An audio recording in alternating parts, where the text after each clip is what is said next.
Celebrimbor, the Noldrin elf that crafted the three rings of power. His name meant Silver Fist. He was the son of Curufin and grandson of Feanor, the ancient elven smith that crafted the great jewels of the First Age.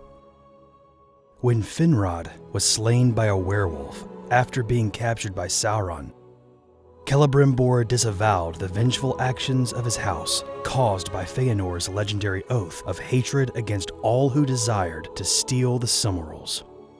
Celebrimbor then stayed in Nargothrond for some time, the stronghold of the House of Finrod. The Second Age is the era in which Celebrimbor is most known for his deeds. In this age, he made his way to Eregion in Eriador after the destruction of Beleriand at the end of the First Age. There he was lord of the elves in that region, and his reputation as a great craftsman grew. The gift of craftsmanship, defying the line of Feanor, and the skill of hand had surely been passed on to Celebrimbor. It was that very skill that would eventually lead to his undoing, much like the fate of his grandfather Feanor. Around the year 1500 of the Second Age, the Dark Lord Sauron disguised himself in a fair body under the name Anatar. The name Anatar meant Gift Lord. Sauron first took on the name Anatar in the Second Age after having fought with Morgoth during the Wars of Beleriand in the First Age. At the end of the First Age and the fall of Morgoth after the War of Wrath, Sauron was summoned to Aman to be judged for his dark deeds. Instead of going to Aman for his judgment, Sauron hid in Middle-earth. Around the year 1000 of the Second Age, Sauron had begun building his fortress of Barad-dûr in Mordor. In the time leading up to the year 1500 of the Second Age, he assumed the form of Anatar that allowed him to get close to the elven lord Celebrimbor in Eregion. There he seduced Celebrimbor into making rings of power.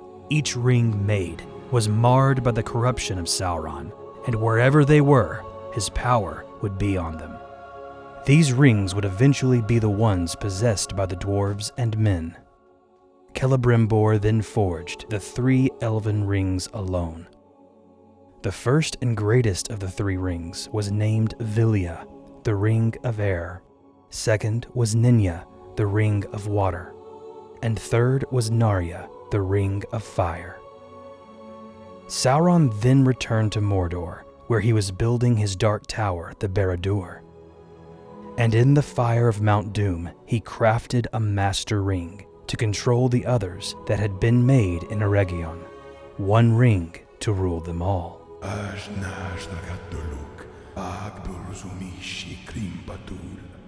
Once the One Ring was made, Celebrimbor sensed the evil of Sauron's influence on the other rings, and so he hid the three elven rings. Now these were the three that had last been made, and they possessed the greatest powers. Narya, Ninya, and Vilya they were named, the rings of fire, and of water, and of air, set with ruby, and adamant, and sapphire. And of all the elven rings, Sauron most desired to possess them, for those who had them in their keeping could ward off the decays of time and postpone the weariness of the world. But Sauron could not discover them, for they were given into the hands of the wise, who concealed them and never again used them openly, while Sauron kept the ruling ring. Therefore the three remained unsullied, for they were forged by Celebrimbor alone, and the hand of Sauron had never touched them. Yet they also were subject to the One. Sauron then led his forces to Eregion and started the War of the Elves and Sauron. Eregion was destroyed in the war, and Celebrimbor was slain. At this point, the elven lord Gil-galad of Lindon, along with the aid of a Numenorian fleet, defeated Sauron's forces and drove the Dark Lord out of the Northlands, ending the war. The three rings made their way to safekeeping. Vilya went to Gil-galad, who eventually gave it to Elrond. Galadriel received Ninya, and Círdan the shipwright received Narya, who later gave it to Gandalf when he first arrived in Middle-earth in the Third Age. Over the following centuries, Sauron grew his forces and came to call himself King of Men.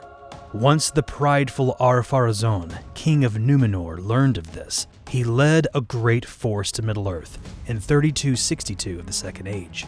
Sauron's forces abandoned him, and he was captured and taken to Numenor as a prisoner. The malice of Sauron continued once he arrived in Numenor and led the Numenorians to their doom when he persuaded them into storming the shores of Aman. This led to the destruction of Numenor, where Sauron was present at the time of its sinking into the sea. It was at this moment that Sauron's body was destroyed, and he was never able to assume a beautiful form again. His spirit survived and returned to Middle-earth. The deeds of Sauron in the Second Age, under the guise of Anatar, ushered in the era of the rings, and the world would never be the same thereafter. Please subscribe and leave a like. I will see you all in the next video. This has been your pal, the Memory Troll. Cheers.